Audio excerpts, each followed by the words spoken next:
See if we can put things back where they were.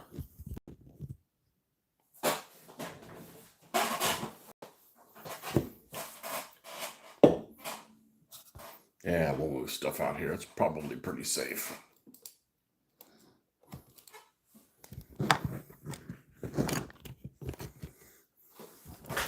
Okay, folks, good morning. Back where we left off yesterday, we started with a Sherman and ended up with a Matador.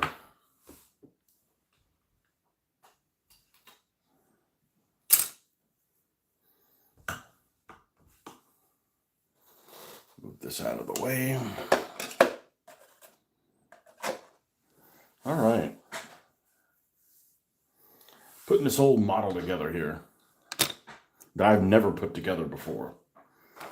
And 1/72nd scale. Label is 1/72nd, but really 1/76th. And we've got our instructions pinned up over here. And we're working on this on the cab here.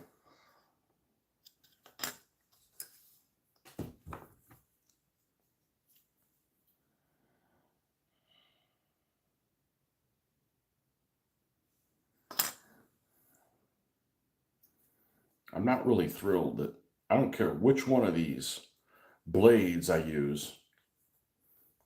They loosen up relatively easily.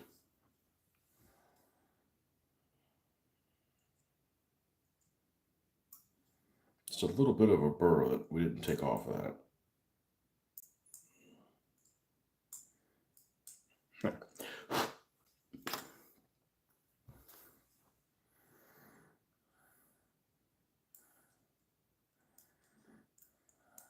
Let's cut the roof out, and we're going to leave the roof off so we can get the spray paint to get in there a little bit better.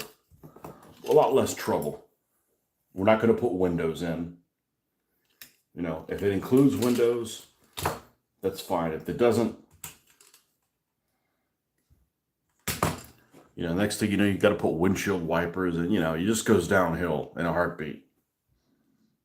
Now, let me make sure that we have this set to where it needs to be, because it never defaults to what I want it to be. All right.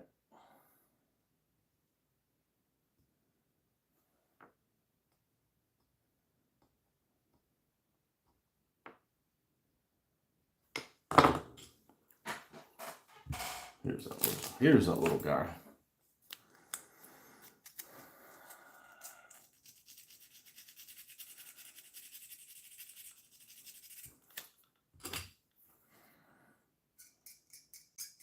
I actually have two of these to build.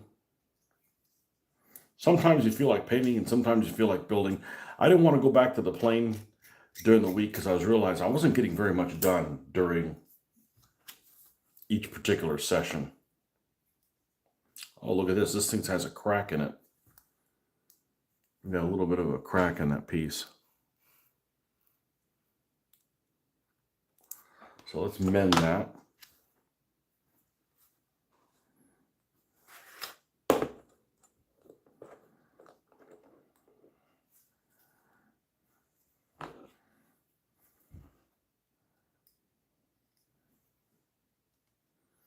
It'd be cool if they'd put on here like a stamp on the outside that says when this particular model was cast together.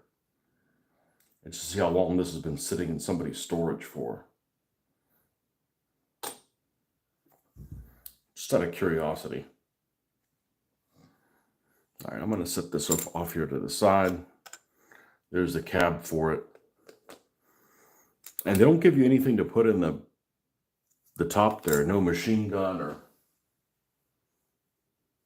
just air conditioning. All right, we got this bed of this truck.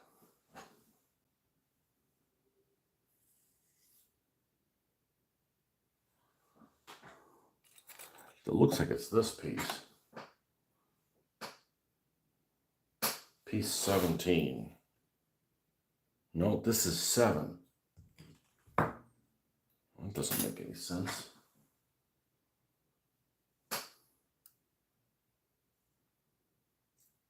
17. 7. All right. Well, if you're not 17, who the hell thinks they're 17? Because this is the bottom of the cab. Misprint. Piece number 7 right there. Of course, backwards. Sorry, I can't change the video. I can, but then I have to reverse the camera. I don't even know if things are in register then when I'm filming it. And I can't read your comments. I mean, assuming there's any to read. Lots of flash.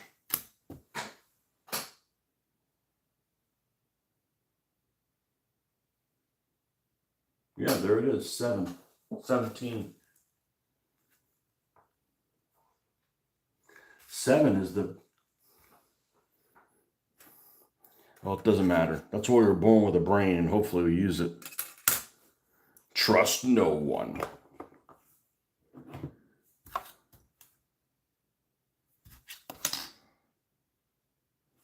This is a gnarled piece here.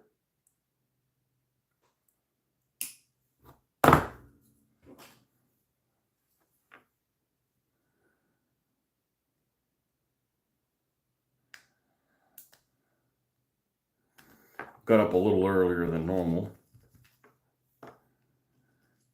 I figured, well, let's get on with it.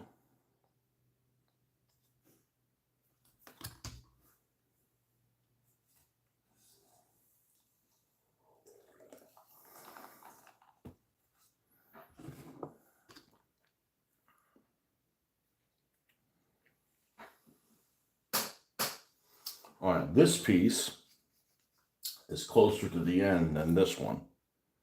So according to these instructions that numbered something incorrectly,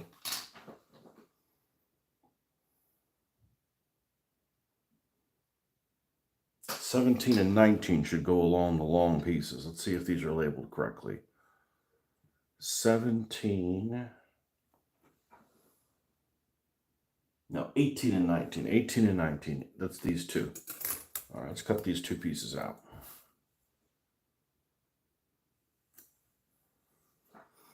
Free Epstein. Well, I think it's a little bit late for that.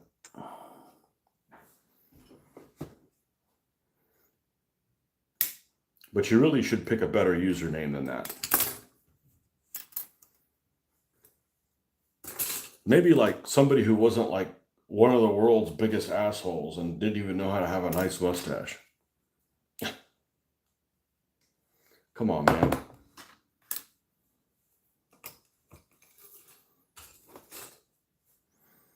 We don't need that kind of controversy here, man.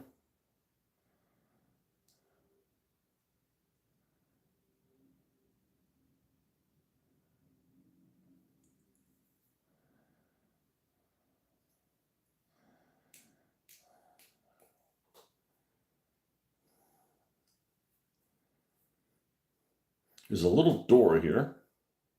Cute.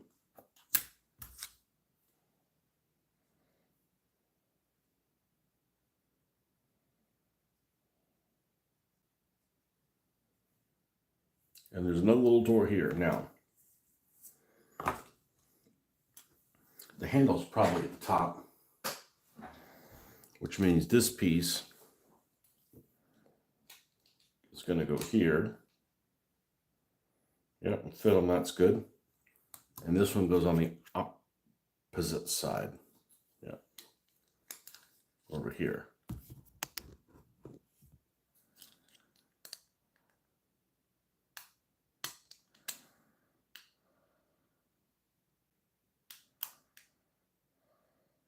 Okay.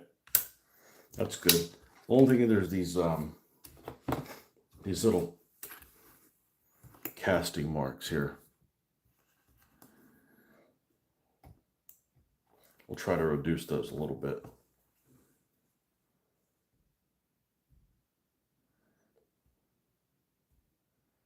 Like to getting these down to size, then sand them, not sand them from the get-go.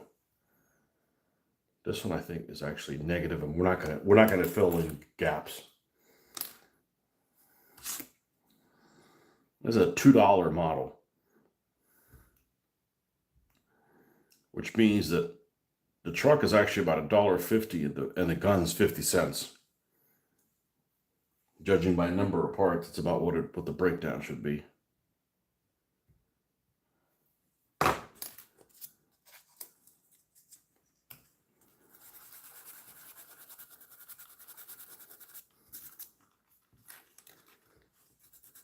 Well, I was greeted with a YouTube video recommendation of, I guess there's another Steam sale going on, either on now or soon. Top 10 war games or something like that, or I don't know what it was. I'm like, all right, I've turned in everybody else. I'll scan and see what the games are before I listen to a 20-minute video. Because I don't have the time for a 20-minute video. I got to make my own content.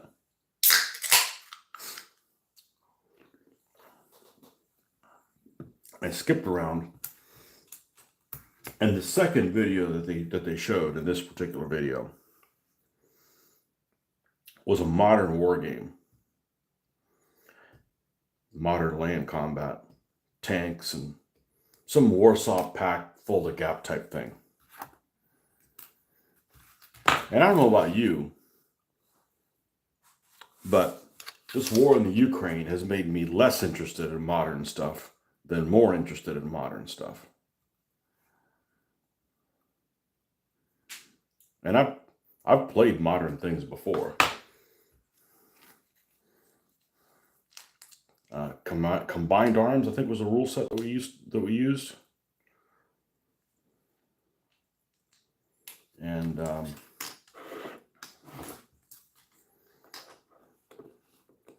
I'm less inclined to do something like that than more.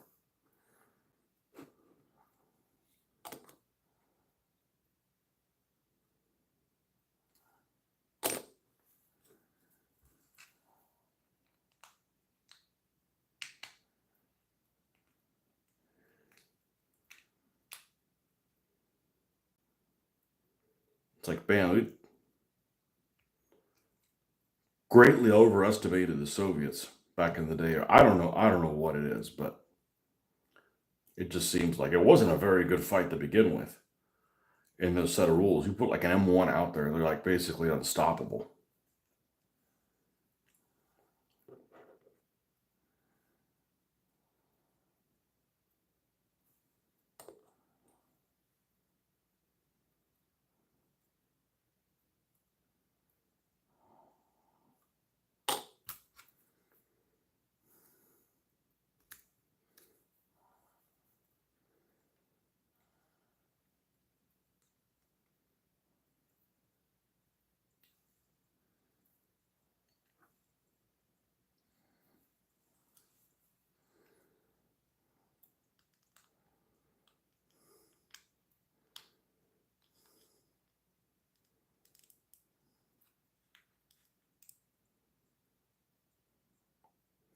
The clue point on some of these is not very big.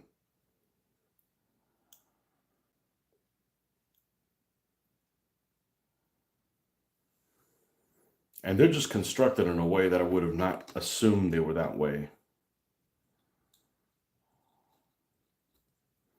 We're probably going to have to fidget with this a little bit.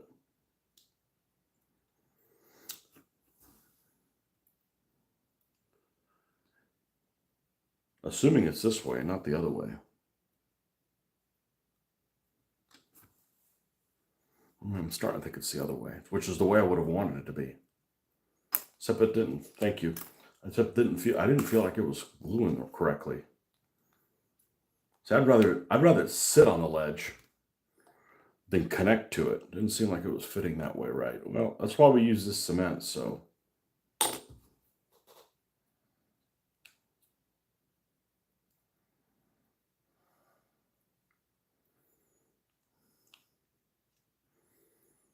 We're able to make adjustments. And I test fit it before, but this is pretty fiddly.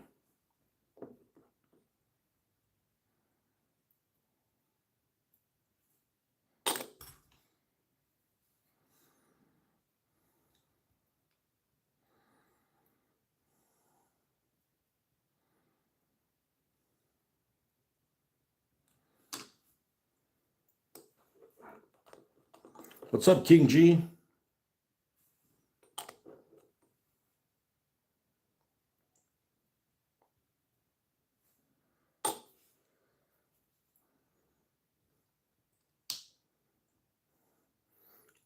Time for the Asian welcome that I like to hear, what I call the Asian welcome. What you doing?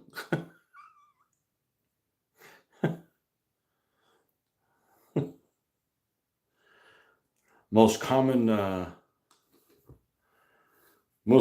common entrance greeting. What you doing? This is definitely not a Tamiya kit, put it that way.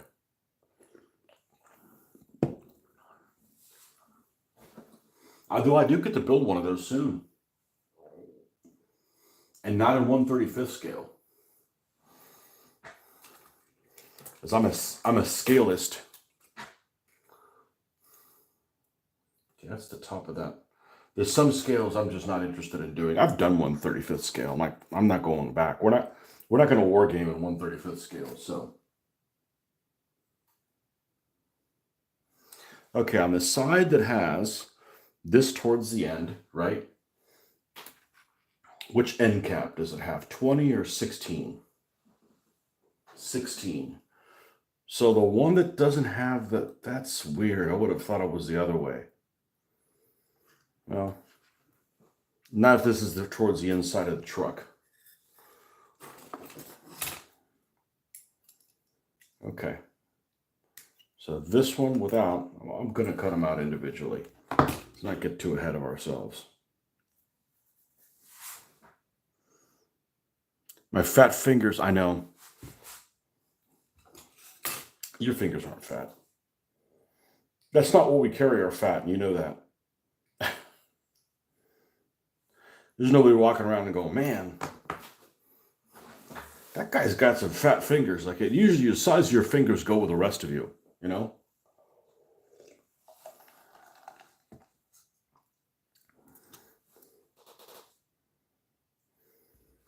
You don't go around looking at some girl like, man, she's cute, but man, she got fat fingers.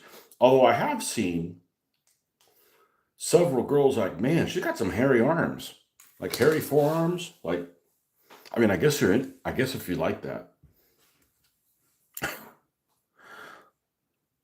Have I seen King Charlie's fingers? No. Big and wide, strong as an ox. Charles' fingers? No, I try not to look at him. The guys were just weird, man.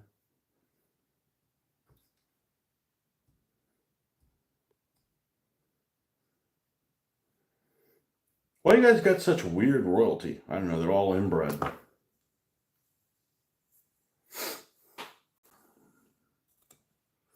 I don't know. Kate's pretty cute. It seems like she's 2 feet taller than me, but she's attractive. Still wouldn't want to have anything to do with any royal.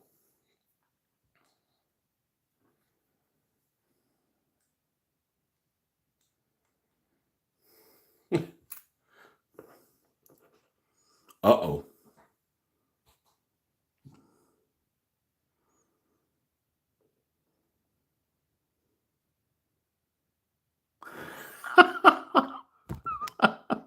I'm showing that comment. I don't mind crude comments. I don't mind crude comments as long as we're all being civilized with each other. I even had to kick Hitler out. Literally, there was a guy that came in there, Hitler, like, dude, man, that's not cool. You know? That's not cool. I don't want Stalin to come in either. He'd get kicked out too. Somebody comes in as, Karl Marx, see ya. You can pick your handle out of everything. And that's what you kept it PG there. Yeah, that's fine. That's fine, man, around here. No problem. Yeah, I don't want people coming in as, you could make your handle whatever you want. Why would you pick out off Hitler? Go away.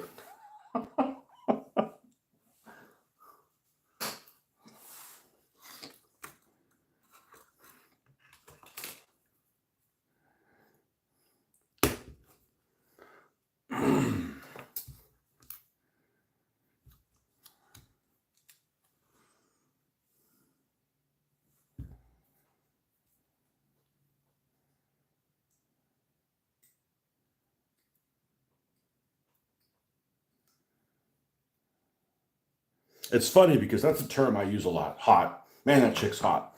I don't mean anything inappropriate like I want to get in her pants or anything. It's just a term that I use, you know? It's succinct.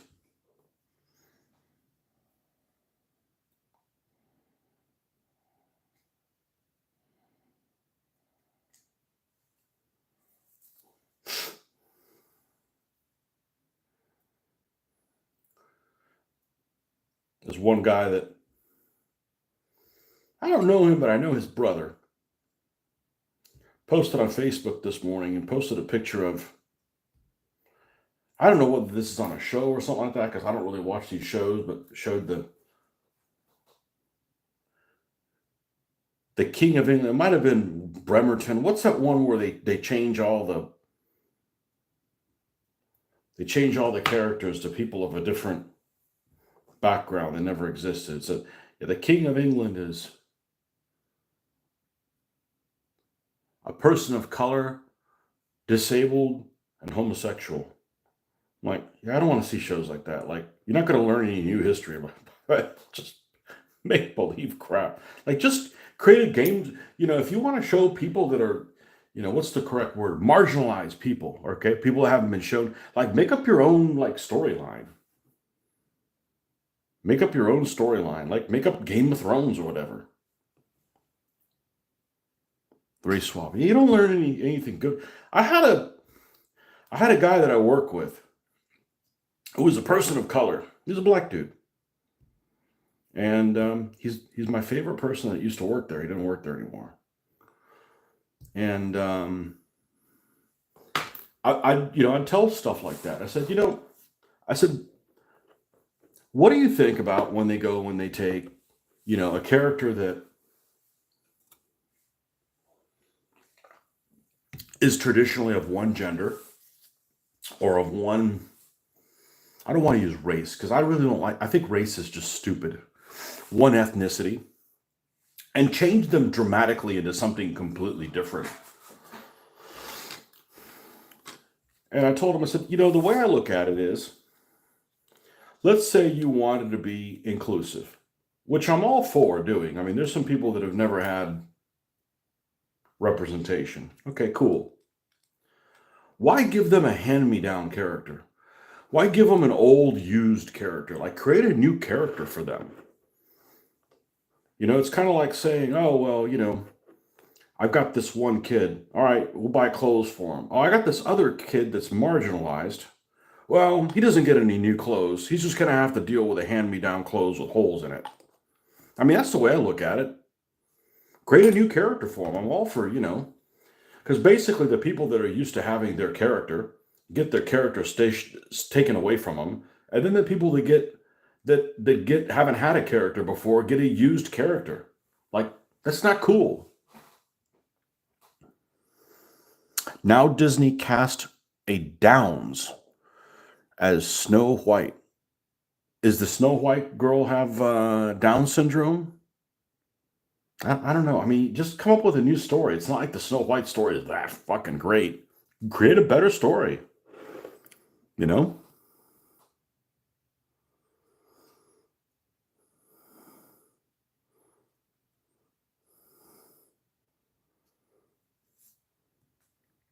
Woke liberal shit show. You mean leftist, not woke, not liberal. Yeah, the woke thing it's like how to upset everybody. Like, you're not going to make everybody happy. Like, I'm all for including other people, man. It's fine. Different ethnicities. People from different tribes. We're all tribal, even white people. Eurasians. How I'm probably Visigoth. That was a tribe. A bunch of people, Okay, so this is about the size that this son of a bitch is going to be. Oh, yikes. Get in there.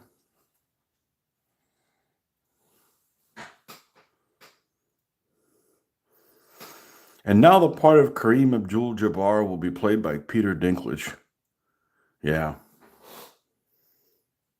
Yeah, it must be the drugs that they do in Hollywood. Well, I'm going to build one of these as intended. Or am I? No, I'm not going to do that. I'm going to leave this to potentially be open because I can do the other part on it and remove it and add it as well. So we're going to flip this little guy over.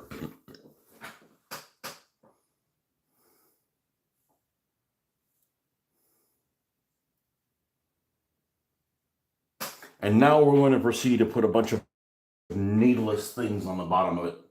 The undercarriage of this is the polar opposite of my Russian trucks made by BP Cast that literally had nothing on the bottom of it. And the wheels just miraculously were supposed to be glued to the bottom.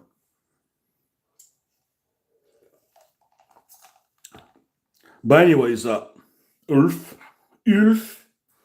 I got to say that with like a Norwegian accent. Ulf. I was thinking about you because this video came on about, I guess they're having a Steam sale, and your Maya's front came up again. See, when you say it like that, I can't say it in a accent like, "What you doing? What are you building? We're building this." Well, when people say, what you doing? Then we're doing this, except that it's not reversed, and it's also not 1/72 scale. It's 1/76, and mine will not have a freaking white star on it. This is not an American vehicle. Silly ass people. Although I did look last night, and all the ones in Italy had like a roundel on the top of it. That's okay, and I think I got one floating around. I like the roundel. Looks better than a damn white star, anyways. Have some respect for yourselves, my Britons. 30. Piece 3-0.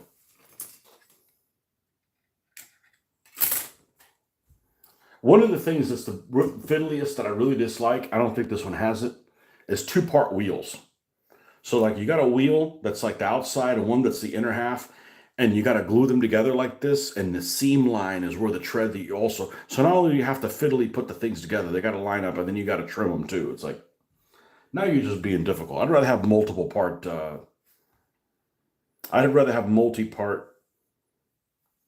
track links than that. You know, those kind of precise things are fine if the pieces are precise. If they're all like misshapen, you're just creating extra work for me because when you have a crappy quality control department. Okay, this is going to go like this with the hatch open to the top. Okay, cool. Let's glue this little booger here. I was looking to strongly find model kits of Soviet tank tractor that has the cab put onto the tank chassis. Might it be the T-24? Is it a World War II or a modern thing? The one I'm thinking of is the, well, I'll wait for you to answer because if it's modern, I'm out. If it's World War II, I can help you. That's the Stalinets one. That has the cab put onto the tank chassis. T-26. Yeah, I got several of those, but is there a special, like a armored recovery vehicle? An armored recovery vehicle, T-26. Well, that's not going to pull very many things. It'll pull like a Jeep out and another T-26 and maybe an armored car. You need a little bit more ass than that. Although a T-26 might be a better recovery vehicle than a BT-5. Well, BT-5 actually has a lot of horsepower. It's got like a 500 horsepower engine or something like that. That's why it flies. But a T-26 is definitely geared lower. And you're going to want a low geared vehicle as an armored recovery vehicle, I would think.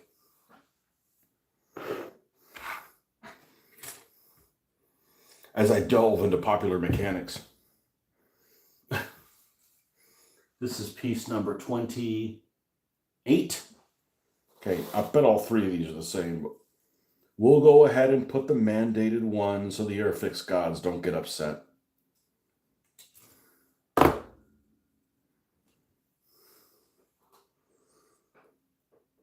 Artillery tractor. T26T. Back to work. Oh, no bank holiday today. Well, we'll be back tomorrow. We'll get you full time tomorrow morning. You work from home. You could just pretend you're working.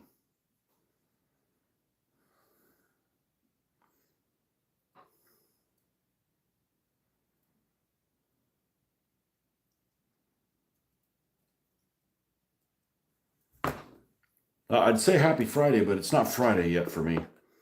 It's not Friday for me until the end of the day.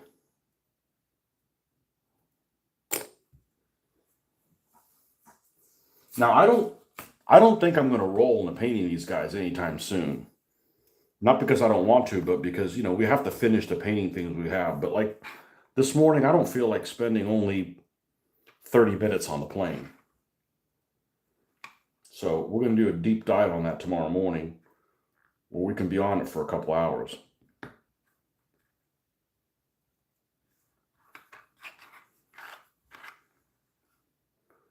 So we got our building station here, we got our painting station over there, and we got the airbrushing station outside. So we could be working on multiple.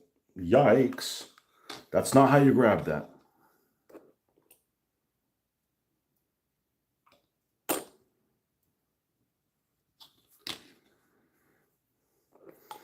These are actually, once this cures, and I swear it takes like about 24 hours, it's really pretty solid with this water. Magic water is, I used to think as a kid. My dad always swore by thin cement like this. It was the Tester's one. I never liked it because it required patience, but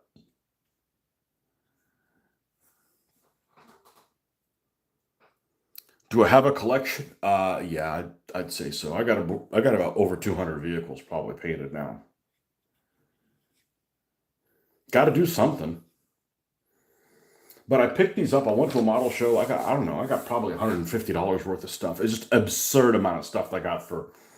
I went to 3 different places, and I picked up. I mean, some of these were like $2. It was $2 for this. Like, how do you not buy this for $2? Like, I've already gotten $2 worth of entertainment out of it, and I haven't finished it. Can you see them? Well, let's see. Let's flip this thing around.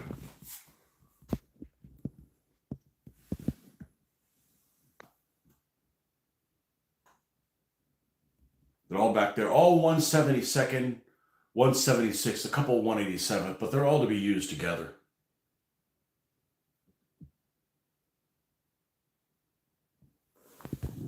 And all those are the ones that are all finished. So,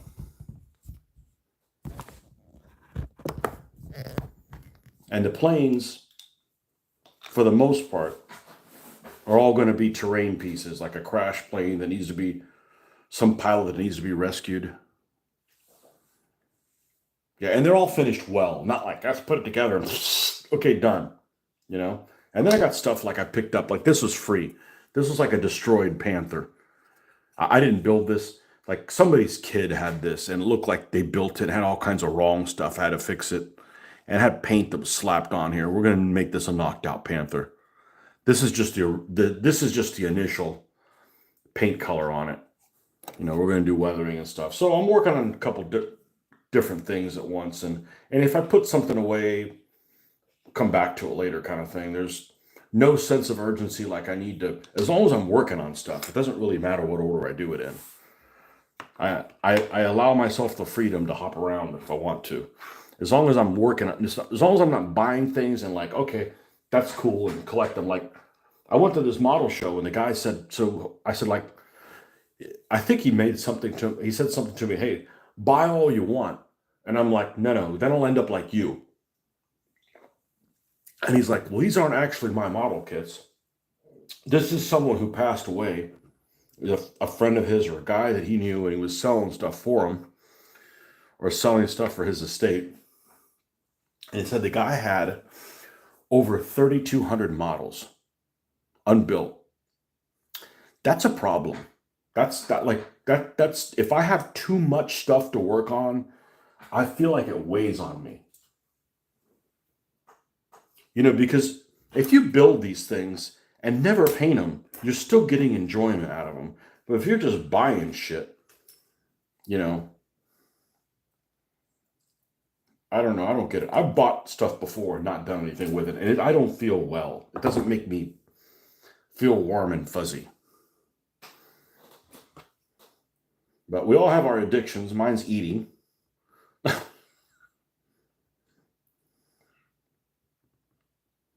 Although I had a successful day yesterday. I came home from work and I waited to eat as long as I could. I just literally hopped on here. I was on here for, I don't know, I guess a couple hours or something like that. And then I regrouped with the wife, had dinner, and watched some TV. That kept me from snacking all day long, or at least when I got home. That's my problem. Is I just like to eat. I don't necessarily like to eat things that are unhealthy. We all eat too much. You know.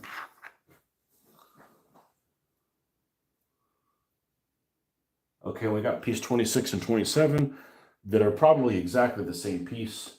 They're just numbered differently. And that's correct.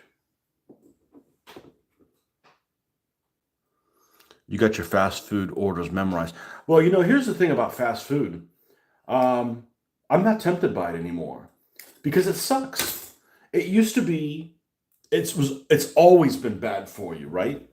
But it used to taste good and be cheap. And the first thing they took away is,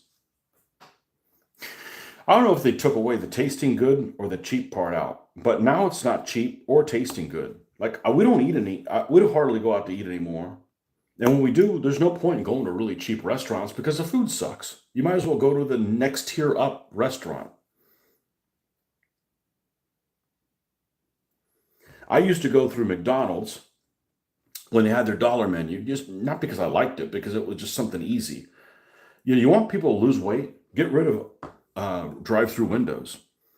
I mean, I get them because if I go to work and I want to pick up something for lunch, I don't want to get down and interact with other people. Like, I don't want to get down and interact with people I don't want to interact with. That's what they pay me for at work. And but I used to go to the dollar menu and get 2 small fries and 2 small cheeseburgers, and that's what I would eat, and $1 drink. So for $5, I could eat all that. The last time I went through and ordered it was like $11 for the same thing. I even told the woman at the register, I'm like, man, that's expensive. She's like, you know what? You're right. And she's working there. Well, that's what happens when you want to be making $20 an hour working at McDonald's. They get rid of you and then raise the prices for everybody else. Hey, who didn't see that coming? And the reality is, it sucks. It tastes terrible now. It was always bad for you. So I have a problem with things sucking and paying more for them. It feels like no nutrition. Yeah, it just doesn't even taste good. It's like, it'd be like having a big thing of ice cream, which I freaking love ice cream, but then it like being your least favorite flavor. That'd be chocolate for me. Ugh. Mr. Justin, good morning. Tony, just seen AA truck. Very sweet. Thanks for posting it. Yeah, try to keep me on track, man. I'll be happy to do that. Now, that was one of the first vehicles I did, and what does not have is the black panel lining, which I started doing maybe halfway in. That doesn't mean I won't retrofit it, because it's not that difficult to retrofit that. And so if I ever use that in a scenario, I'll probably be like, all right, we want to use this vehicle, this one, and this one. All right, that one doesn't have panel lining. Let's go ahead and do that. And then just reseal it, and we're golden. I like doing the panel lining and the little drippings. It's fun, It's like you're coming up with a backstory of it.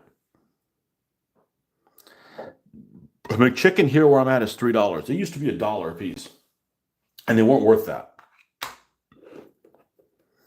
In the 80s, my parents, we'd go to Burger King frequently. And it was, it is what it is, right? It's unedible now. It's unedible going there. So If I'm going to, there's a place here. If you guys don't live in Florida, you don't know what this is.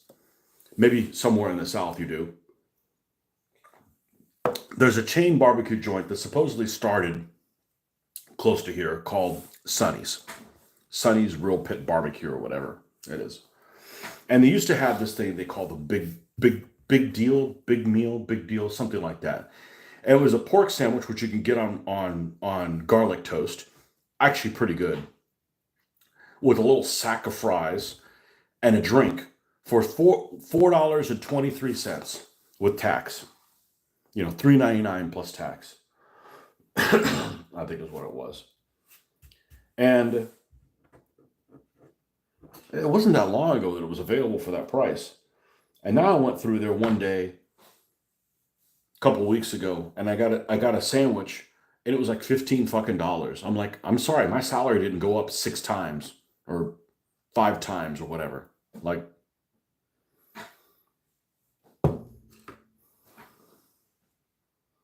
no. So, you know, the nice thing is I'm not tempted by eating out because it's expensive and frequently sucks.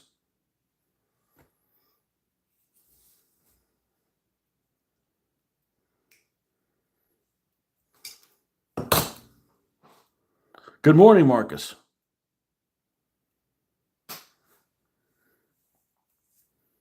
Well, Marcus, you missed me building this thing with the 3-piece hole that would have made a child cry. This shouldn't have been that difficult. And it was just a mother. And hopefully I could find the tail plate on the other two. Look, it doesn't even fit together. See, there's a gap there. I don't care. We'll fill that thing full of mud.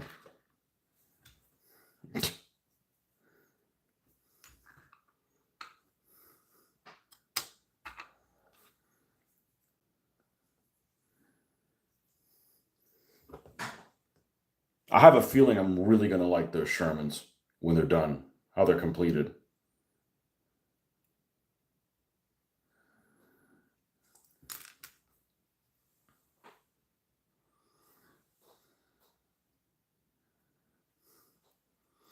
Bush Wookie, what part of the world are you from?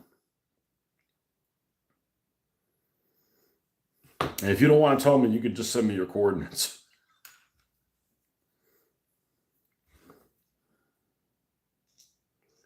People like to do that. Well, let me send you a, oh, where is this place at? Oh, let me send you a pin, you know, like on a work call. I'm like, yeah, I don't use my phone for work. Sorry, we're not going down that road. I started to, and then I realized, oh, people can use it as a crutch to change their mind at the last minute. I'm like, nope. Nope, you need to take some ownership in things. Let me send you a pin. I said, no, this isn't a work. This is a work phone. You can't send me a pin. So then they send me an email and has these coordinates, which I'm fine. I can find anywhere, any place with coordinates. Now, this is the front. That is the front. I need to make sure. This is one of these, I'm getting in trust issues with this, whether it's one way or the other, because it curves farther in one direction than the other. Right? Or is it even? No, it's actually even. Are they both the same? It's even. Okay, then it doesn't matter. I was overthinking. I was creating a problem where there wasn't one yet.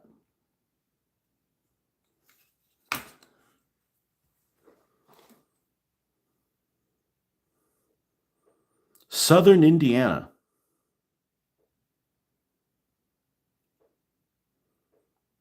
Indiana borders, let's see, that's a Kentucky, right? It's got a jagged.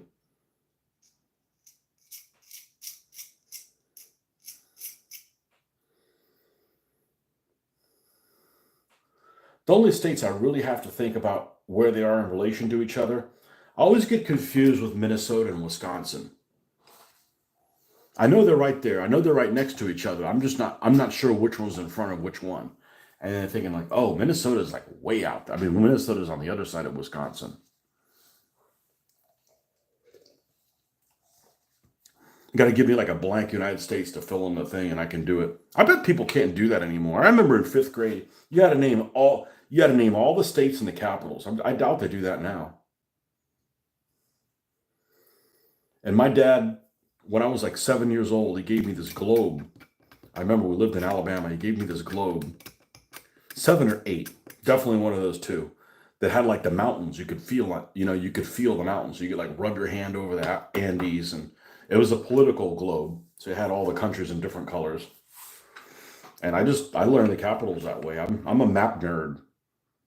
So I like maps even more than history. I do. I freaking love maps. I mean, it's close, don't get me wrong, but you've never built a model.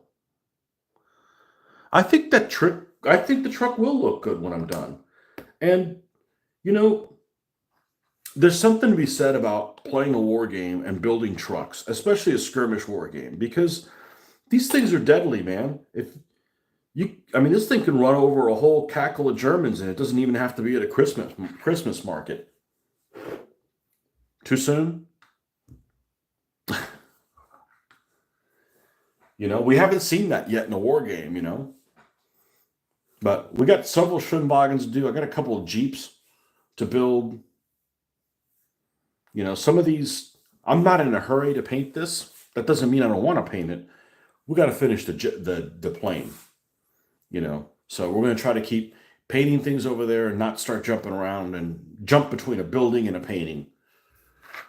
Because it wasn't like I didn't feel like painting that anymore. I didn't feel like painting. So we came over here to build. You play racing sims now. One of my favorite sayings. You can't crash fast enough to win. I used to play a lot of racing games. That Formula One game, one of them in particular, I forget which one it was. I got turned on by it by a friend of mine. He had one computer, and it was this game. I don't remember which one it is. I could probably look it up. It was a game that probably came out in about 1993, 1994, 1995, one of those. Well, first one was Need for Speed, the first Need for Speed. But he had a Formula One game where he didn't have two computers, but you could switch off. So if you were going to play like Monaco or something like that, you could take out this car and you drive the course and you keep your time, and then you would make some adjustments on your wing and then see if that was better or worse. And so you did that multiple times. So you'd create this car, and then the other person would do the same, and then you would start the race, and one of the two players would drive for like 2.5 minutes. And then the screen would say, okay, switching to the next player in like 10 seconds, right? And then during that time, it would go to automatic drive, and then it would fade into the next car, and that person would take over for 2.5, 3 minutes, something like that. And it would fade back and forth through all the laps. And what we would do is there'd be like a real formula race like Monaco or Hockenheim or something like that.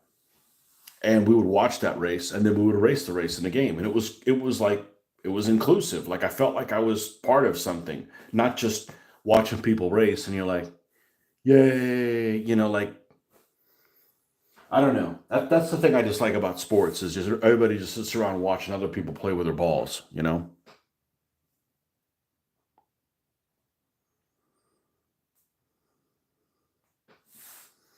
Grand Theft Auto. I'm getting a new one. My daughter says, hey, don't play it without me. It's supposed to be in, fake Miami, so. Okay, we're through step 3 now.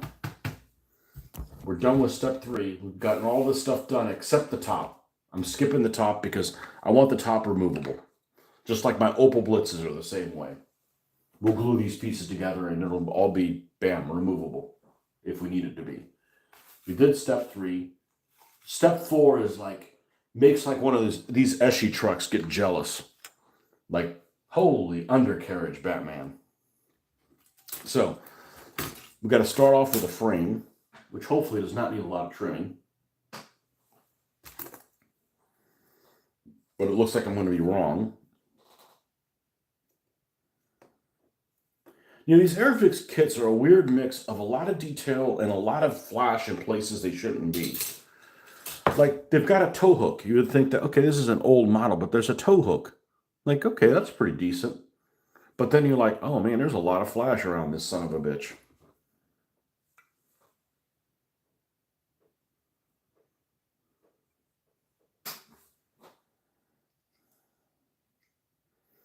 So Justin, I'm going to try to do what I did with the half track every day, or at least as close. If I forget, hey Tony, put another picture up of one of your things. I'll try to do that every day.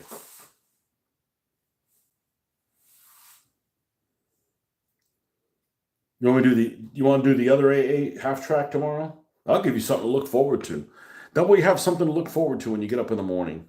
Hopefully it's more than just me. I mean, I greatly appreciate you guys coming by, but I shouldn't be the reason you live for. Although I can think of worse reasons to live for. So I had a guy that contacted me. True story. I know this guy. And I don't know him real well, but I know him. Ran into him at a convention and said, hi, what's going on? And he messaged me yesterday. And his message went something along the lines of, are you for hire painting things? And I'm like, no, I learned my lesson when I was 18 years old. I ended up doing something for someone, and I was really hard up for money back then. And it was a fair amount of money. It was like over $100, which was a lot of money back then, especially for me who didn't have a lot of money. But I hated working on this thing for 30 hours or something like that. And I'm like, I'm not building things for other people, but I don't mind helping other people. Okay, especially if I'm doing my own stuff in the process, because I got a lot of things to get through, and I need this. For me, this is my therapy. I've said that before. It's true. This is my therapy. But I asked him. I said, "Yeah, I don't paint things for other people." But he's like, "Well, I guess I'll just watch your videos to get ideas about making vehicles, because I've never done any vehicles before." So I asked him. I said, "So what do you need help on?" And he's like, well, he wants to winterize an M8 armored car, and he wants to winterize a Puma armored car. I'm like, all right, well, here's what we're going to do. In the month of May, I will do an M8, because I have a die-cast one to do, and I'll winterize it. And I will do some Dunkelgelb vehicle. I'm not going to do a Puma. I've got a couple 234/1s, but I don't want to winterize either one of those two. I'll find some other Dunkelgelb vehicle and we'll winterize it as well, so you can see it in yellow and whatever.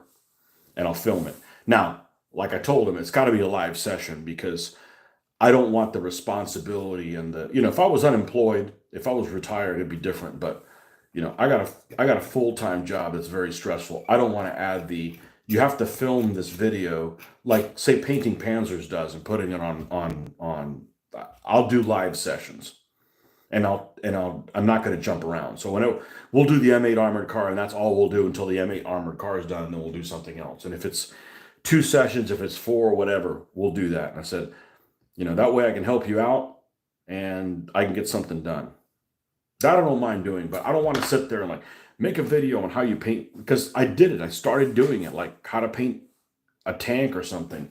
And I did all this filming, and I literally, it was like I came up and like I looked at, like if I was using this paint, I would go and I would do this. I would show, here's and it wouldn't be reversed because I was doing the other camera. If I was using this one reversed, then it would be okay because I could see it. But the other one was reversed and at an angle so people could see what was going on. And I'm not up there, so I didn't know. And what happened is I did all this work, and then it was all out of register. It'd be like if I was working on this thing, and here I am working on this tank, and you can't see it, and I don't realize that until after I'm done with it. And it was extremely frustrating for me. Extremely frustrating, to the point where I'm like, I'm not doing that unless somebody can be the hall monitor and make sure that everything's in register, because it's really frustrating to try to help people out and then getting bent in the process. So But yeah, I said, yeah, we'll do that. We'll do that in May.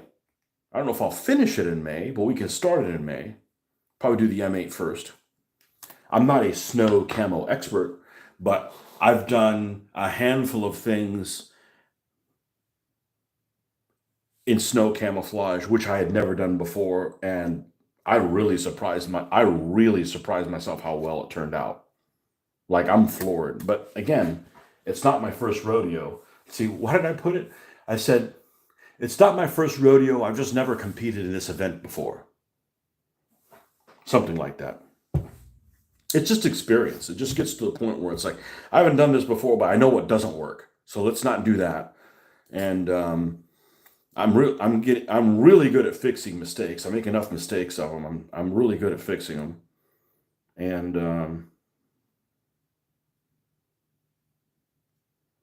yeah, I don't mind helping you out. So, but I don't want to paint for people. No.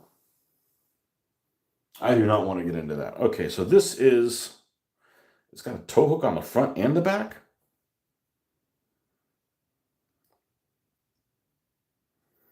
It's an androgynous truck.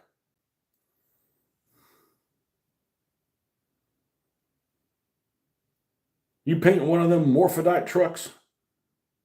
Ooh, that's going to break in a heartbeat. And it actually might break at some point. It looks tender.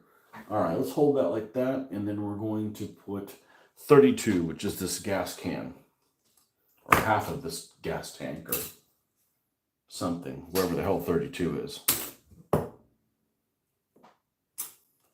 So I don't mind helping people out. I just don't want to get discouraged in the process. And the technology stuff is because I can't be everywhere at once. And then, while I'm doing it, if I'm just doing stuff here that benefits you guys, I'm getting things done. But if I'm stopping, editing a video, that doesn't move the ball forward for me in any way. So, and there's a lot of stuff with the editing where you spend a lot of hours working on something and you don't have anything to show for it. Whereas this is steady progress.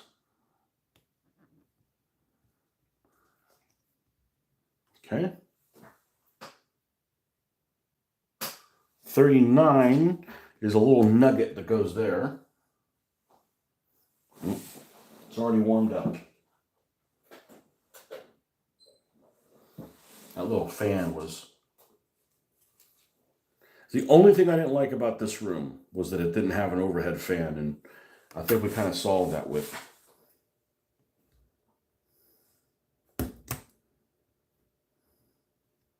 that. Although, if I ever have to replace this chair I'm in, I'm going to replace one that has cloth seats, not pleather, because, man, this is warming. I generate enough heat on my own. I don't need a chair to help keep me warm.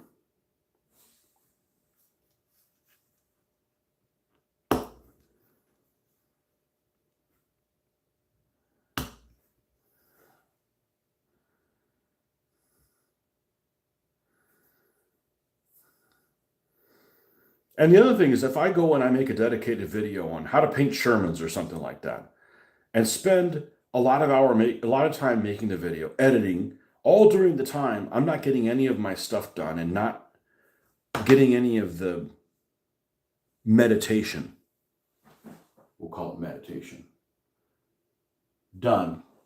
And then I don't get the amount of views I think I should have gotten. It's very frustrating. Okay, now here's the catch-22. This piece is kind of the same in both directions, but it isn't. There it's kind of flush, and on this side, it kind of has like an outie. And here, it looks like it's the same piece both ways. Does it really matter that much to me?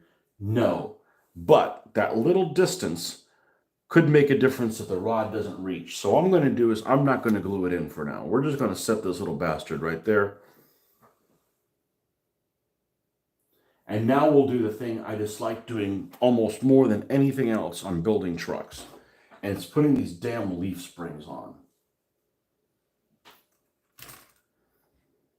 This is just an unnecessary build. They're all the same piece. I'm going to cut all of them out.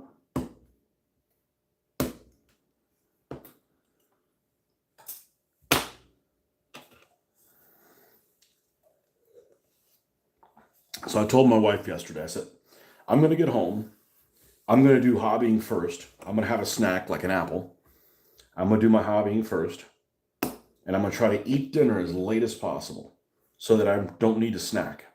And I told her, I said, if this works and I lost weight, that's what I'm going to do from now on. I lost 2 pounds. Of course, I lost 2 pounds I shouldn't have in the first place. Like, I got to be eating too many calories to maintain those 2 pounds I shouldn't have. So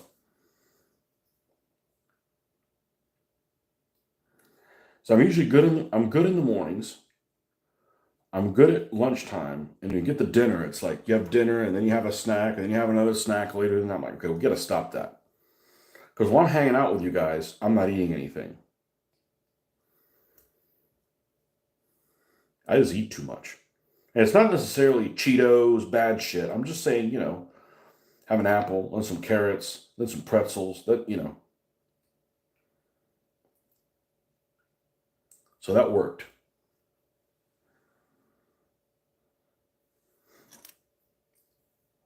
I don't want to turn into gamer size large.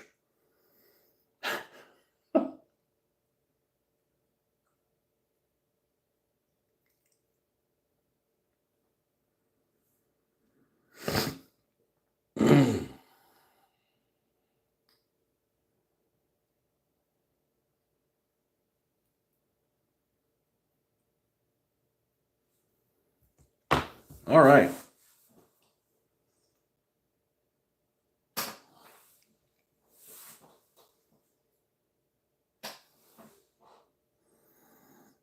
So the points with these attach, and I hope they're not carrying any weight on them. And they probably will be. This needs to be removed.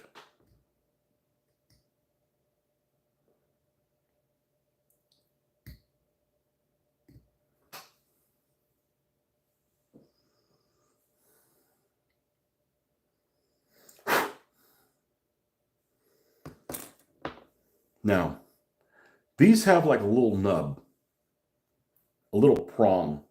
And I see there's a hole for the prong here and a hole for the prong there, so that's good.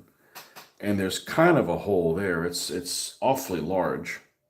Does it line up with this? It does. All right, so we just need to trim some of the flash off this thing. Good morning, Mr. Barnes.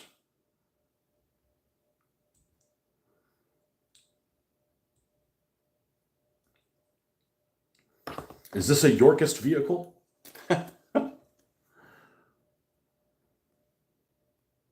Yeah, in some ways things fit really well. In some ways, some things fit terrible.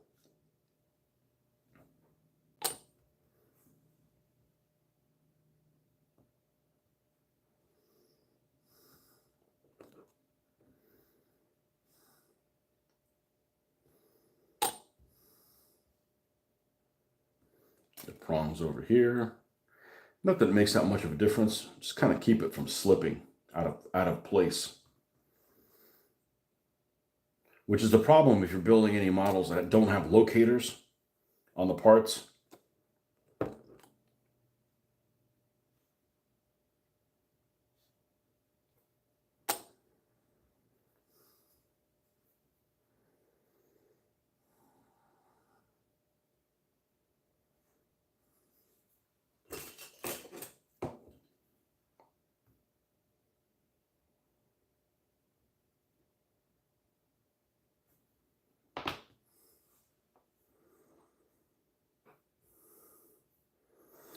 On the box of the model, does it say 1/100th scale, 1/350th? Of what? Not of this. This says 1/72nd, but it's actually 1/76th.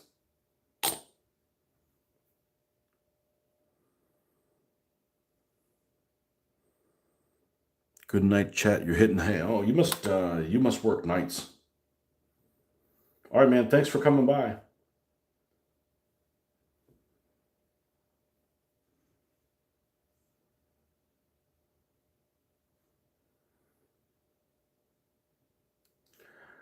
Now, it's interesting that this doesn't seem right.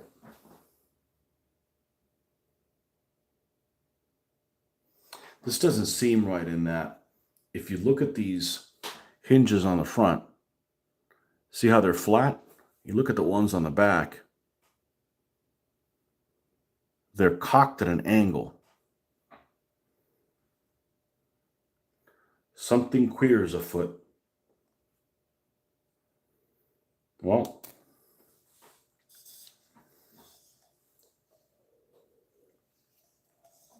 I hate doing this stuff because my name's not Marcus, so I really don't give a shit what you see down here.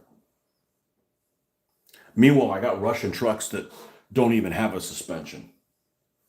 Don't have anything underneath.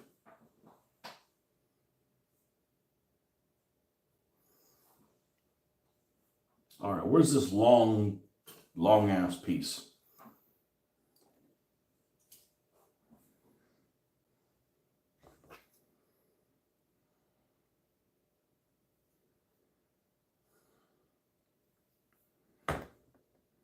Somebody else that I put to sleep.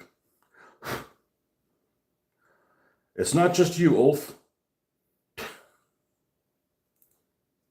Tony ASMR, or whatever the hell it's called. AMSR or ASM, AM, one of those two.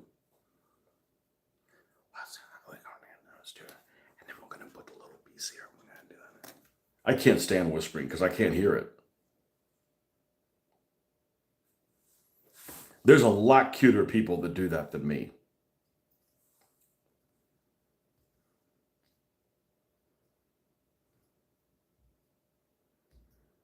Not that I watch any of those videos. That doesn't do anything for me.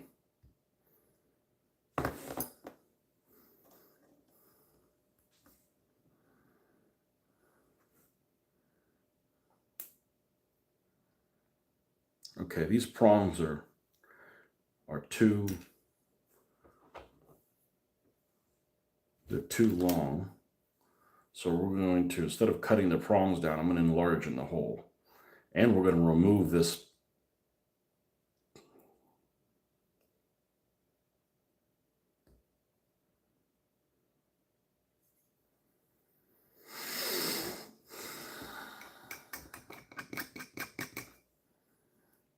thing.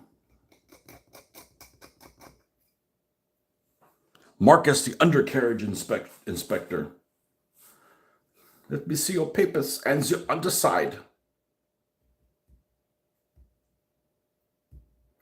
I mean, if I was doing a wreck, absolutely it's important. Otherwise, nope. Fujimi was a perfect kind of model for me.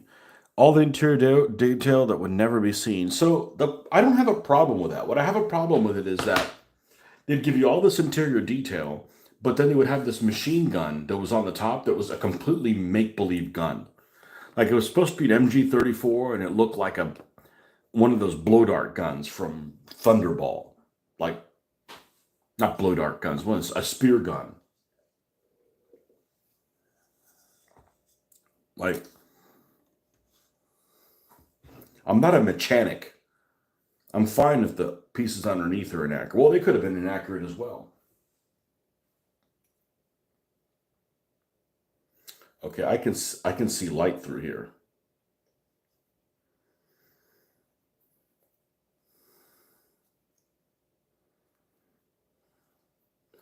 So it looks like this was at one point supposed to be open.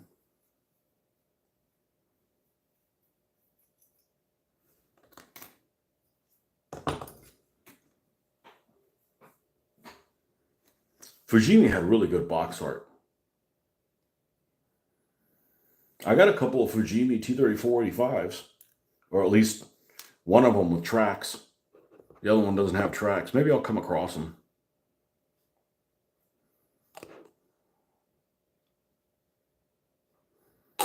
They always had inspirational box art.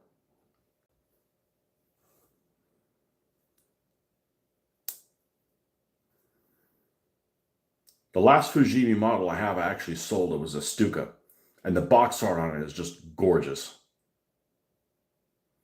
Absolutely gorgeous. And it's funny because I saw that same model at the model show. And I should have bought it. It was only $5. But we'll get it next time.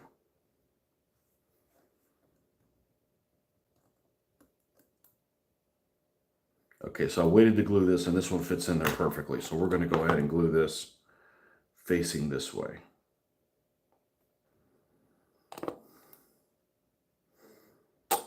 I bought enough shit.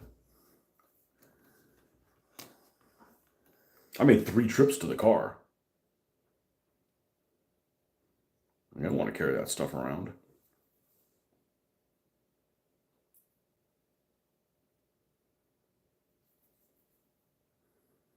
But that guy that buys the model kits, whatever his name is,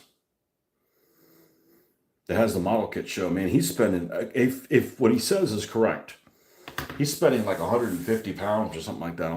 It seems like every other day or whatever. I don't know whether he's just, he's got a buying problem. I don't know. There's a lot worse things you could be buying than model kits, but I don't want to be buying stuff and not doing anything with them. Ooh, this has got a little spigot. Where's the little spigot go? There? Okay. I saw that little piece, a little dangler. Here it is.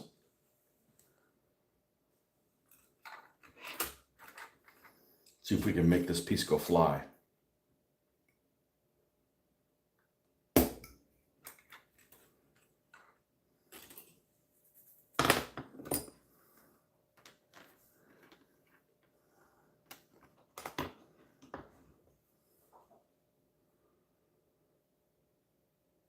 My favorite box art of old was Matchbox.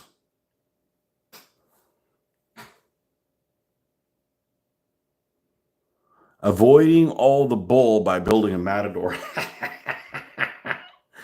And then you put the 11th Armor Division markings on it, right?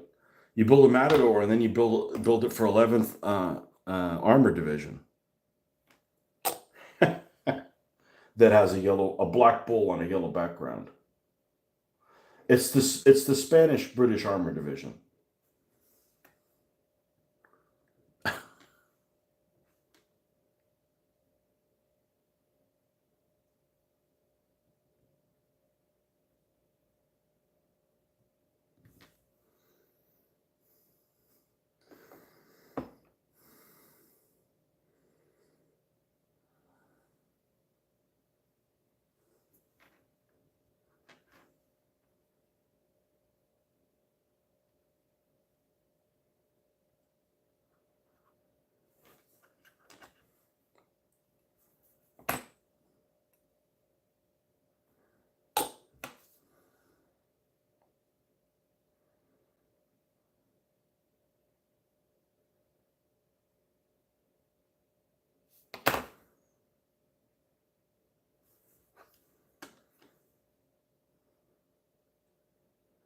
I'll say it again. There's no 11-year-old kid putting this together.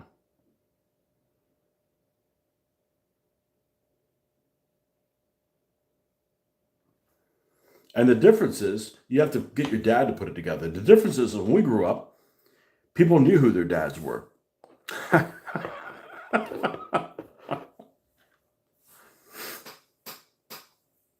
The box art in the Fujimi King Tiger sold to me as a 10-year-old. I always liked the MPC artwork. I thought the MPC artwork was incredible. We never had the Matchbox armor stuff in Florida. Never did.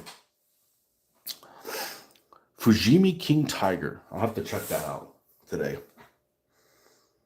I'd check it out now, but you guys would get a blank screen, so we don't want to do that to you.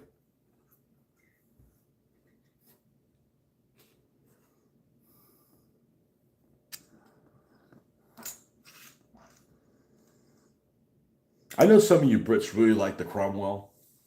I just wish it served in the desert because it had much better paint schemes then. I love cruiser tanks. The cruiser tanks were in the desert. They look great. All right, it's suspension time.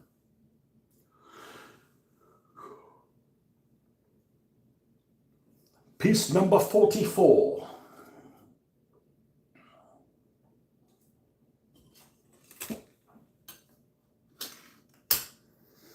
This is going to look great. I can't wait to run over some Jerry's with it.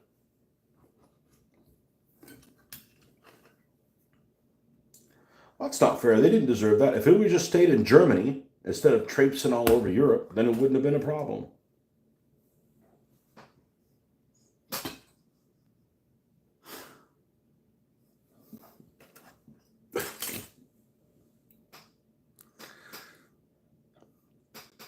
Fujimi. How's the T-3485 Fujimi kit? That's the one I have to build? Oh, that's the worst one, Tony. I said, well, that's the one the guy was selling. Sorry. For $2. There's a place in Jacksonville that had a lot of those Fujimi kits in the early 90s. It was called Art's Hobby Shop. And you go in there and you would have to decontaminate when you were done because there was so much dust on all the stuff. Your fingers would be like prunes when you were done. I mean, it was like out of control.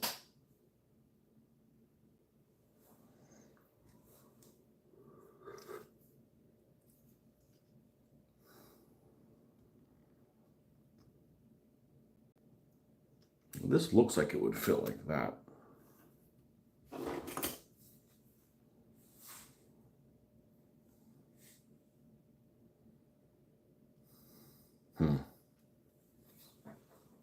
When in doubt, don't glue it just yet.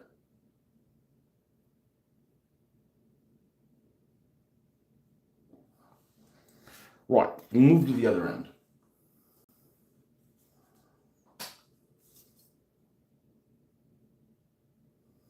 You think this gun, if it direct fired an HE round with a Panzer IV, the Panzer IV would be in trouble? It's like 143 caliber or something like that. Like 143 millimeter. Like, oops. It might not knock out the Panzer IV, but it'd knock out all the crew. The crew'd be stunned for 2 decades.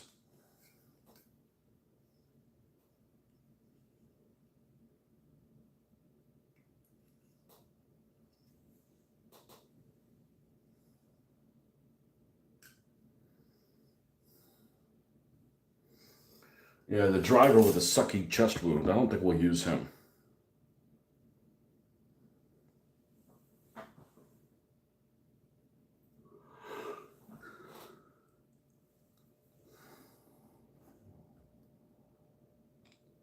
Okay, so this one, when I put it in this way, there's like these spots that fit in that. So using logic is your friend, this should be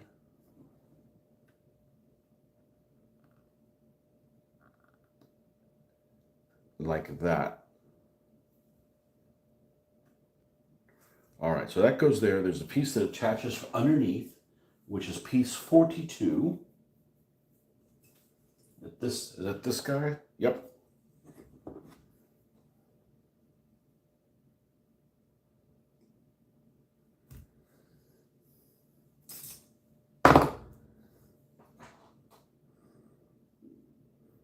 The 5.5 could easily take out a Tiger's top armor. Well, a Tiger's got a lot of armor everywhere, but the top armor, I'd be surprised if it's more than 20 millimeter.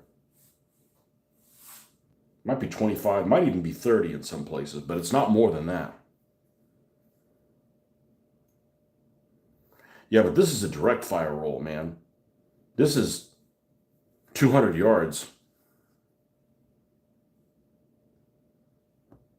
Max.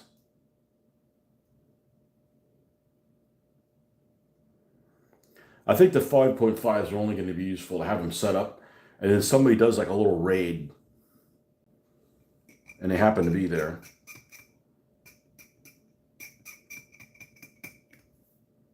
At night or something.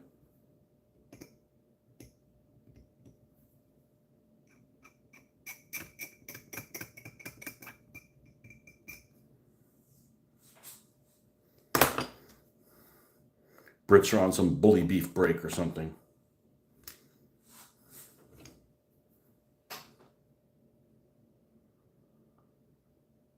They took out a number of Yak Panthers during Operation Bluecoat. That's something I was actually looking to get. And one of the guys at the model meeting did a presentation on Yag Panthers, and I got excited about it. I don't have one. I've never built one. It's a, other than the fact that it's a very late war vehicle, it's a very attractive vehicle. I've just never built one.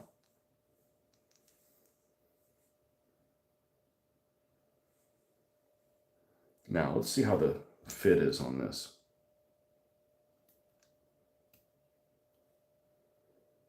Pretty much spot on. So, Operation Bluecoat, I'm going to have to look that one up.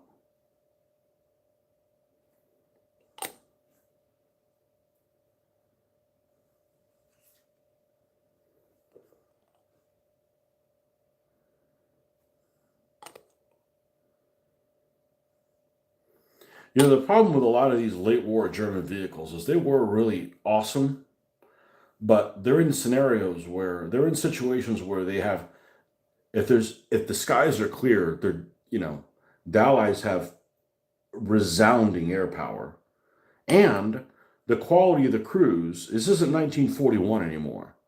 There's a lot of Germans, a lot of experienced Germans that are no longer on the team. They're taking dirt naps. So it's very different, like equipping just a Tiger tank, just a Tiger 1, with the crews that they had in 41 and 42, as opposed to including a Tiger 1 with crews they had in 1944. There's a dramatic difference in crew quality. The Jagdtiger. Jagdtiger is, okay, so it can't move, but it's got a hell of a gun. The problem is you got a crew that's super green. Like, I was reading Carius's account, and he basically, everybody in his gun crew was children. So, he might have been like a wizard, but he's only one dude, All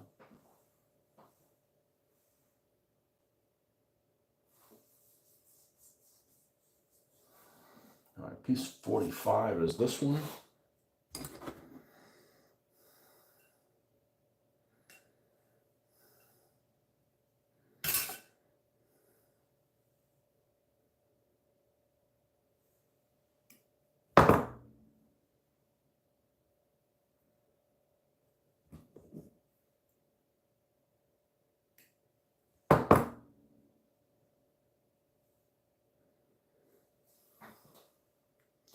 So this piece needs to attach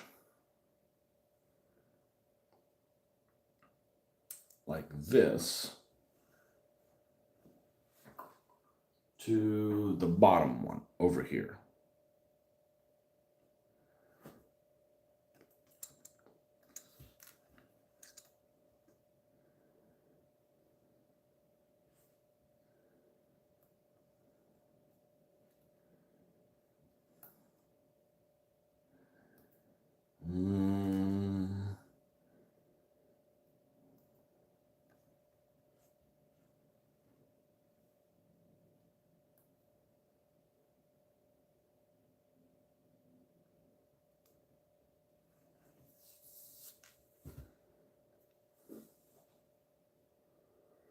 Blue coat and gold, the 11th Armored.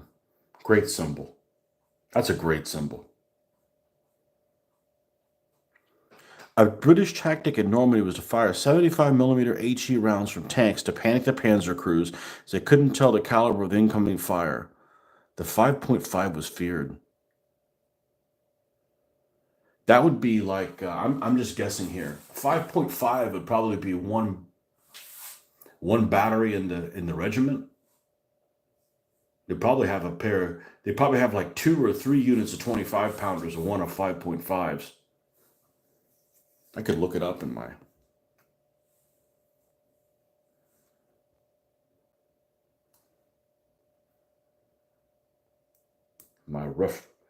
references.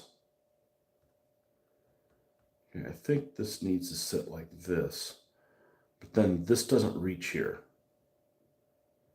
And none of these have been put in wrong yet. So, now it would help if I looked at the directions correctly. This is why we want it. That's why we want to put everything together before when in doubt. There we go. That's how it should go. I've only had 3 fingers of coffee.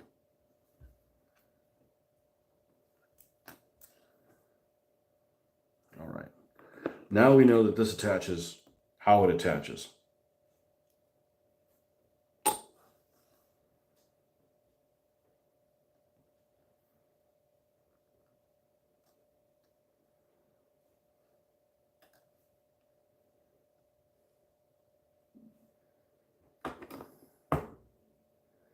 Marcus, you got a real weekend or you got a dog walker?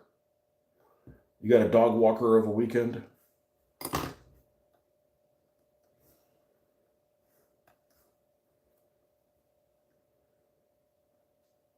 Are you having a rough weekend?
All right.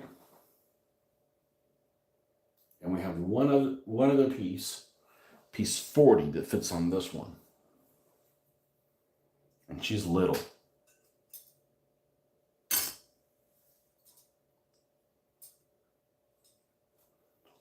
Well, looks bigger in pictures. Looks smaller in pictures.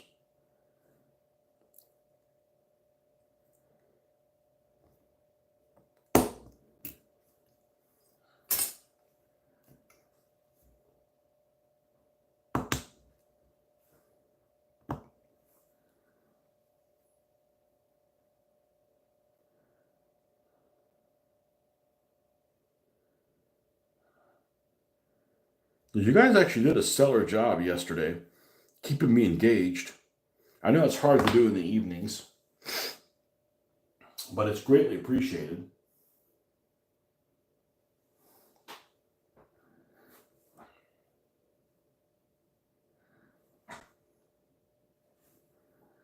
This is going to go here. That's going to go here.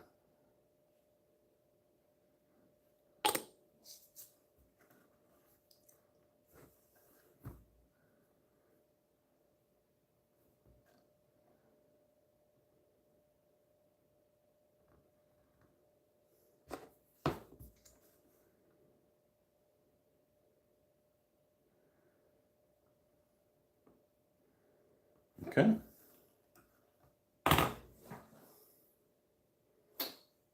We're done with that.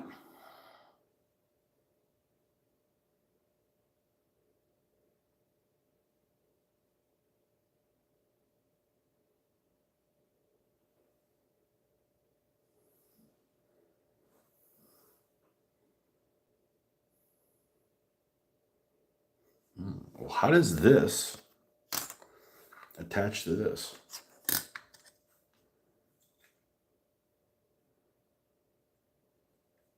You don't say. No, they don't.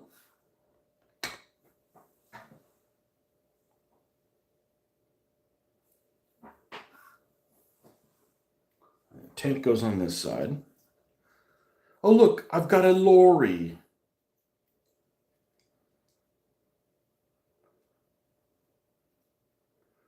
This should go like this.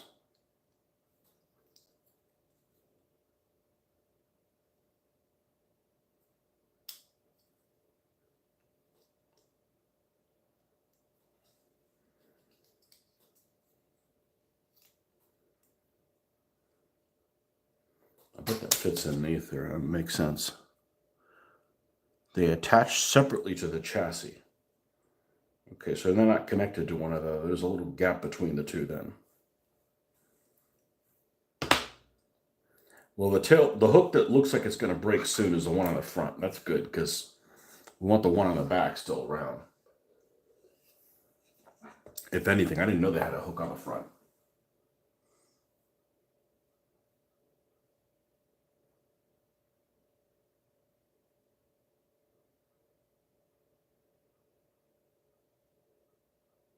Okay, so yeah, that's where it connects through there.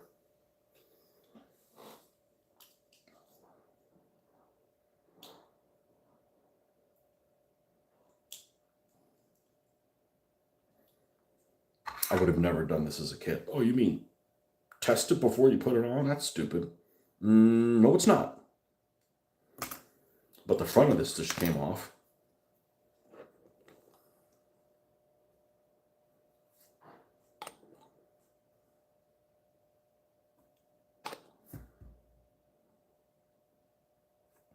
Like I said, it isn't a problem. We don't have to get this done by a certain time.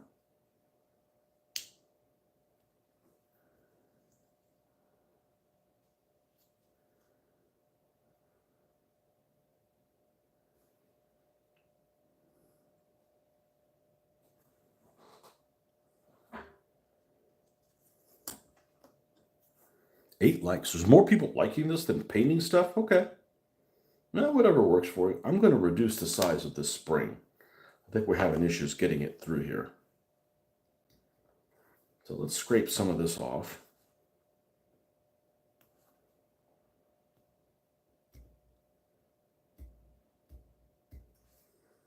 And then likewise on the inner part of this.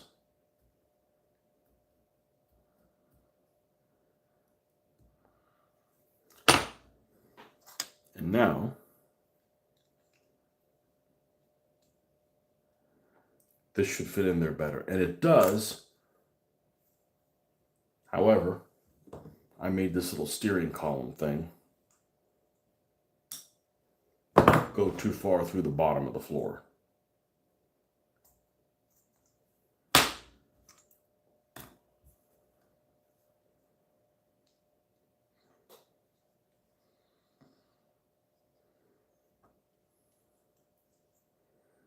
And I'd like for this to fit flush. It's like I still need to enlarge this a little bit more.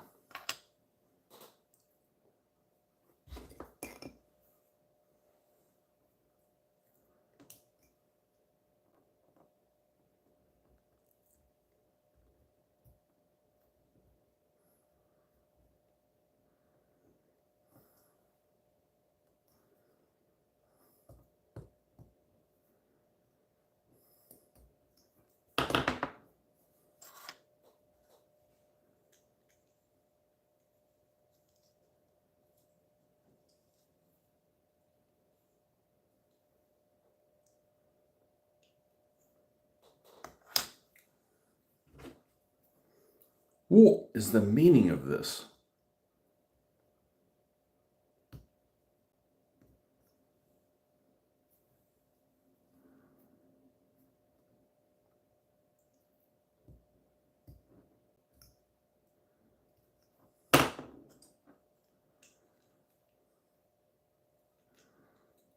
There we go. Now we got a bloody flush fit. I think.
I'm not sure what it was flush. It was more flush before.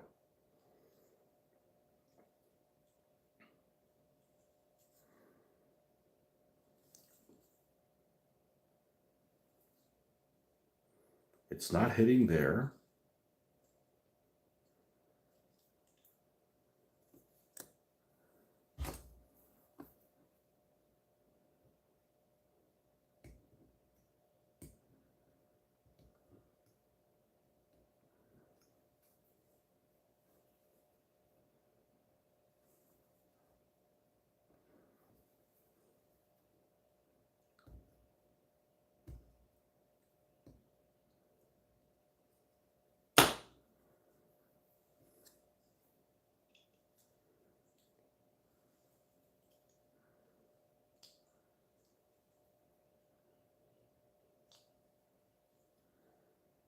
It's not binding there. So where's the binding issue?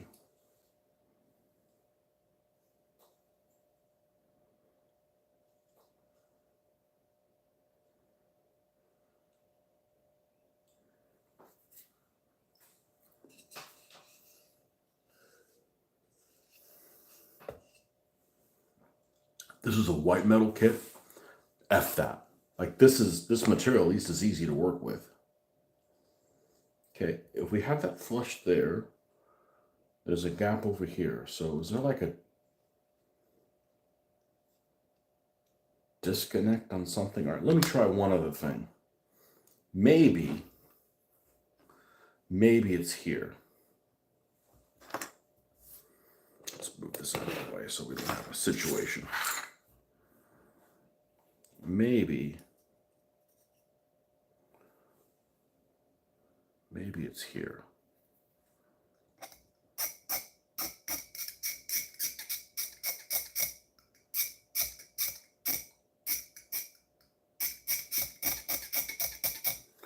This is practice for when I do that attack kit of the Czech 38. I bet that one's going to be a mofo. Because it's Eastern European, and those things are always challenging. Let's see if this did it.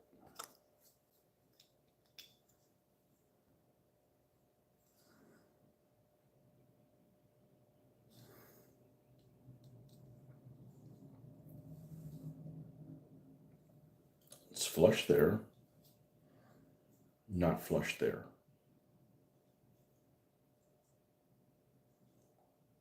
Okay, now it's sitting on both of them. All right, now we can. I always used to mount a matchbox British infantry Bren gun carrier in a co-driver's cupola. My dad did that during World War II. Only fired his Bren gun twice in anger. Drove Bedfords rather than Matadors, though. Yeah, I would have. They make a set that comes with this truck and a Bedford one, right? They make it like a D-Day, special D-Day set or something like that. The pricing on it through Amazon was a bit not what it should go for. Like $28 or something like that for both of them. Totally would have picked that up, but.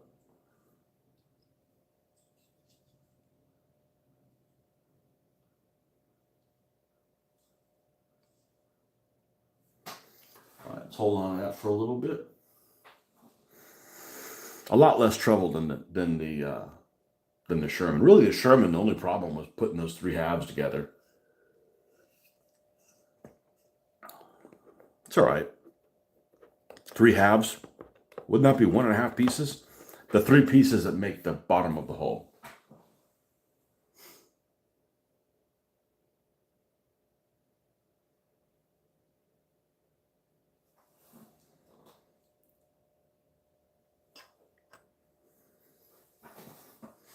Your dad drove trucks, huh? Seems like that'd be pretty safe thing to do.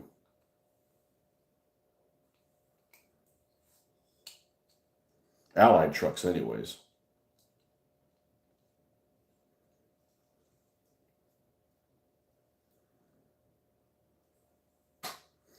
And the wheel looks like it's centered on where it goes. Well, we're not going to put the cab closed on this thing yet. We're going to leave the roof off until we're done painting it. So we can do all kinds of different things on there. Well, and this little nib went sideways. The nib nub.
What's going to be the color scheme on the truck? I don't know. I don't think it's likely to be North Africa. As much as I'd like to, I don't think it's going to be North Africa. I think one of them should be Mickey Mouse and the other one not. That's what I'm thinking. And if you don't know what Mickey Mouse is, which I'm not surprised, it's basically like the khaki drab color. I think that's what the British color was called, khaki drab. I actually bought the paint for it from Ammo Mig for that, with like these splotches of almost like if you did like, you know, those trowels that, you know, when people like trowel like drywall and make like these circles, imagine that, and these circular patterns, and sometimes it looks like the silhouette of Mickey Mouse with his ears. So it was affectionately called the Mickey Mouse pattern. That was used, I don't know if it was used in Italy, just Northwest Europe, and it looked really good. Yeah, I like the way Mickey Mouse looks a lot. Now, I haven't figured out what units used it and what units didn't. I know, like, for American camouflage in Northwest Europe, the 2nd Armored was like the only one that officially had camouflage on some of their tanks. I don't know who did and didn't use Mickey Mouse. I've always liked the way it looks. So the British take American vehicles. You know, well, this is an American vehicle, but when they do take American vehicles, they paint them in better ways than the Americans do. They're pretty much, I think, across the board. I think in every circumstance. I like the British rendition of it better. They're just more artsy.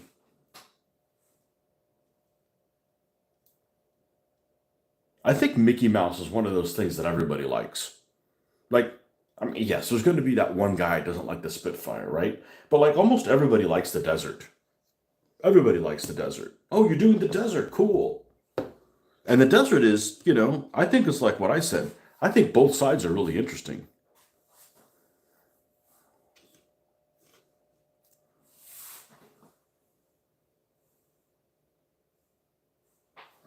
Excellent. This is looking good.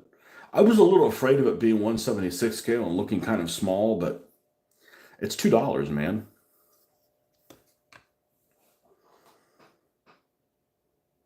Have any Russian front colors on any vehicles? Well, other than my Russian front stuff.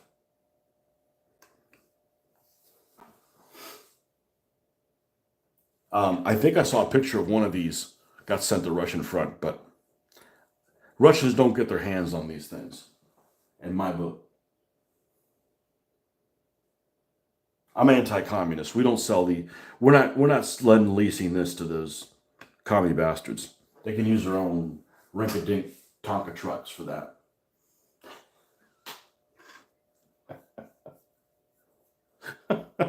I mean, if I had a ton of British vehicles already, he's like, all right, we'll make 1 out of 40 Russian, but we don't even have enough for the, we haven't even built the British yet.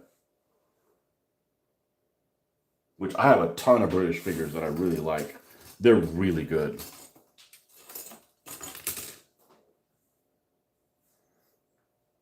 I have spares.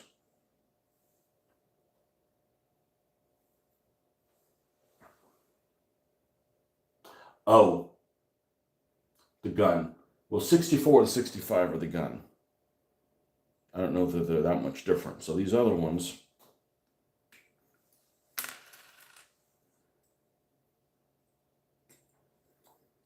are for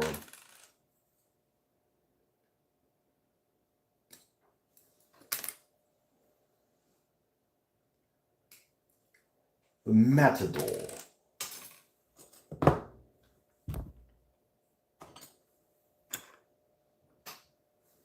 Ugh.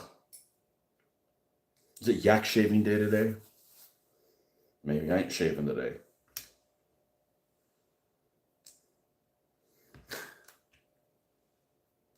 I didn't even watch that show, but man, that's one thing that's stuck in my mind. It's yak shaving day.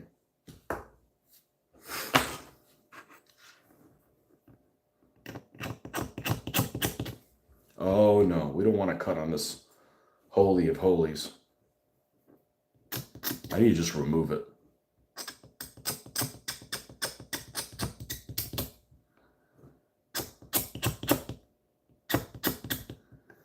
This works much better than sandpaper because I'm able to hold on to this a lot better than if I was sanding it.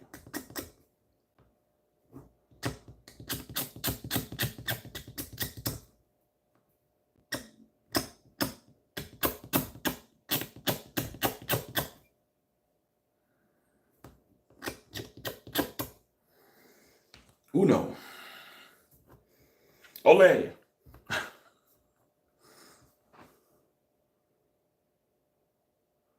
Chop up the plastic sprue and add it to the... I don't know how that works, man. I'm scared of doing... I know Jeffrey's mentioned that he's done it. I don't want to use this glue. Maybe if I'm like really low on it. I do have a tester's glue that somebody gave me that smells horrible. It's not the original tester smell. It's a horrible smelling one. That I could... What percentage should I do? What thickness should it have? I'm not using that glue for anything, so that actually might be a good compromise. I need a small applicator. I'm sure that'll probably fuse things together that I don't want fused if I'm not careful.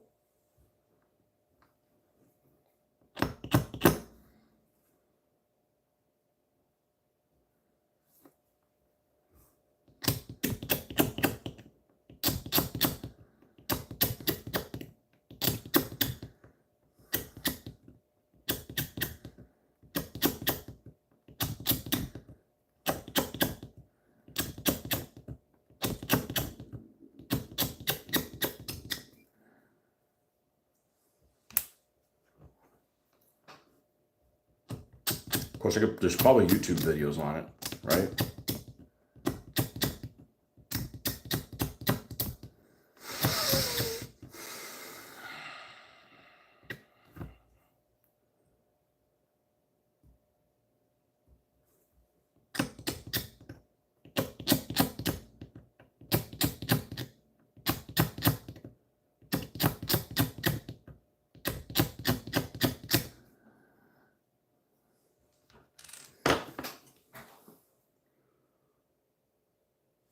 So this needs to go through the hole, and on the other side of the hole is the cap. All right. Where's the caps at? Where my caps at?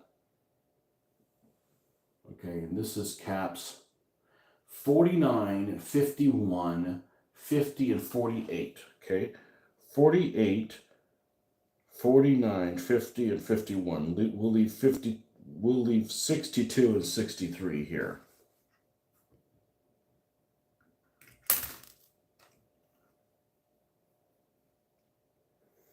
even though they're probably the same.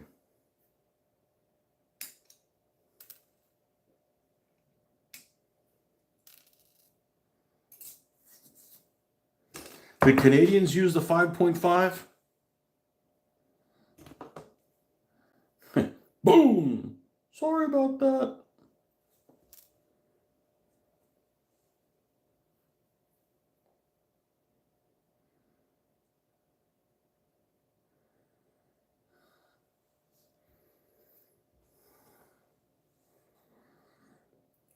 I think we could finish these tires.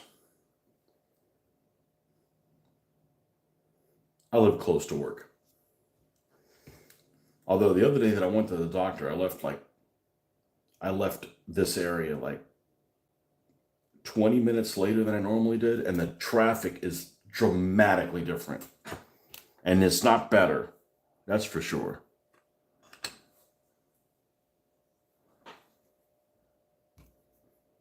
Yeah, so this doesn't show this, but these need to be drilled out.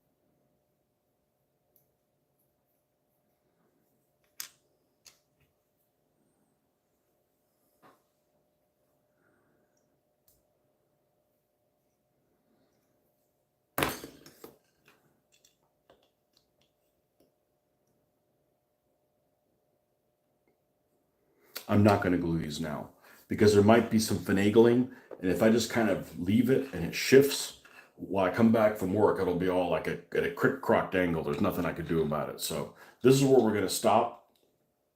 We've gotten pretty far on it. It's a good-looking vehicle. It's a good-looking vehicle. All right, folks. Thanks for hanging out with me. We'll see you guys this evening. Bye-bye.